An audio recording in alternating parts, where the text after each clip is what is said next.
नमस्कार दोस्तों, मैं हूं डॉक्टर अनंत राठी, मनोचिकित्सक एवं नशा मुक्ति विशेषज्ञ बीकानेर से। दोस्तों, आज हम बात कर रहे हैं मोहन की। मोहन एक 38 वर्षीय युवक है जो मोबाइल रिपेयर की दुकान चलाता है। सिगरेट पीने का आदी है वो, और दोस्तों के साथ हफ्ते में 1-2 बार शराब भी पी लिया करता है।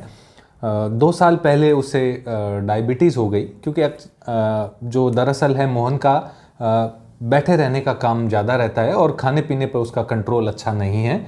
इस वजह से उसका वज़न भी काफ़ी बढ़ गया था और उसे शुगर की बीमारी भी हो गई थी।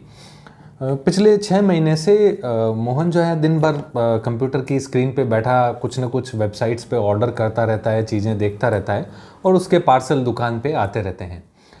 एक दिन उसकी अनुपस्थिति में उसका पार्सल उसी के दुकान पे काम करने वाले किसी स्टाफ ने खोल लिया। तो स्टाफ ने देखा कि उसके अंदर एक सेक्सुअल पावर बढ़ाने की कुछ दवा मंगवा रखी थी मोहन ने।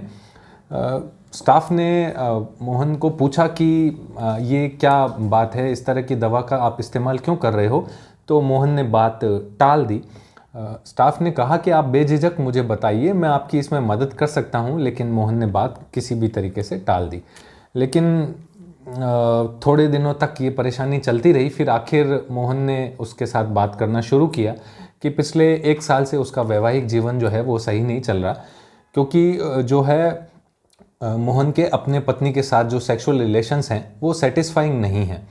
पिछले 1 साल से जो है वह मोहन आयुर्वेदिक दवाइयाँ कभी किसी डॉक्टर को दिखा के या कभी किसी वेबसाइट से, इंटरनेट से मंगवा करके, कभी मोबाइल पे, यूट्यूब पे देख करके, इस तरह से मंगवा करके दवाई का सेवन कर रहा है, लेकिन उसे कोई स्थायी फ़ायदा नहीं मिल रहा है।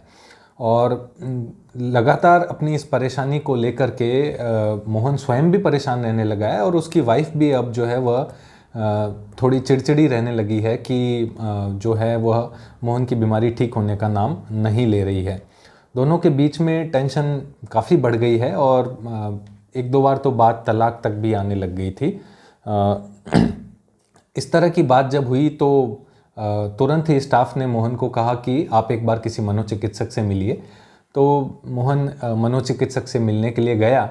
मनोचिकित्सक ने सारी हिस्ट्री वगैरह ली और जांच वगैरह करी तो पाया कि ऐसी कोई ख़ास बीमारी नहीं थी।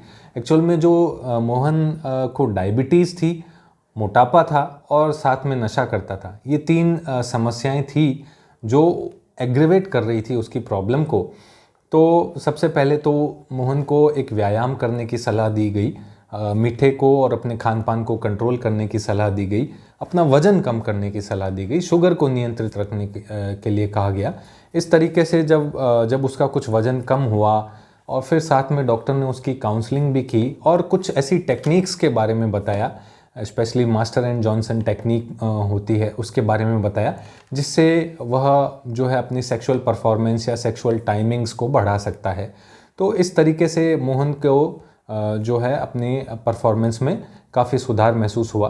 कुछ समय के लिए शुरुआत में कुछ दवाएं भी दी गई थी, लेकिन थोड़े समय बाद वो बंद हो गई थी। तो इस तरह मोहन का जो जीवन है वो एक जो तलाक के कॉर्नर तक, एज तक आते आते वापस लौट गया। दोस्तों, बहुत से लोग हैं जो अपने जीवन के 35 से लेकर के 45 साल की उम्र में लगभग 40% लोग इस तरह की प्रॉब्लम्स को फेस करते हैं कि उनकी सेक्सुअल परफॉर्मेंस कम हो रही है, ऐसा वो महसूस करते हैं। और अज्ञानतावश कई तरह के जो हैं उपचार, दवाइयाँ इंटरनेट से कहीं ना कहीं से मंगा के खाते रहते हैं। ज़रूरी नहीं हर बार की दवाई की ही ज़रूरत हो या इन दवाई से फ़ायदा ही हो। इन चक्करों में वो अपना समय और धन काफ़ी बर्बाद करते हैं। ज़रूरत है हम किसी मनोचिकित्सक से मिलें और उन्हें सही सही बात बता करके, सही मार्गदर्शन प्राप्त करके और अपनी समस्या का समाधान पाएं। आशा करता हूँ आपको मेरी द्वारा दी गई जानकारी पसंद आई होगी। नमस्कार, जय हिंद, जय भारत।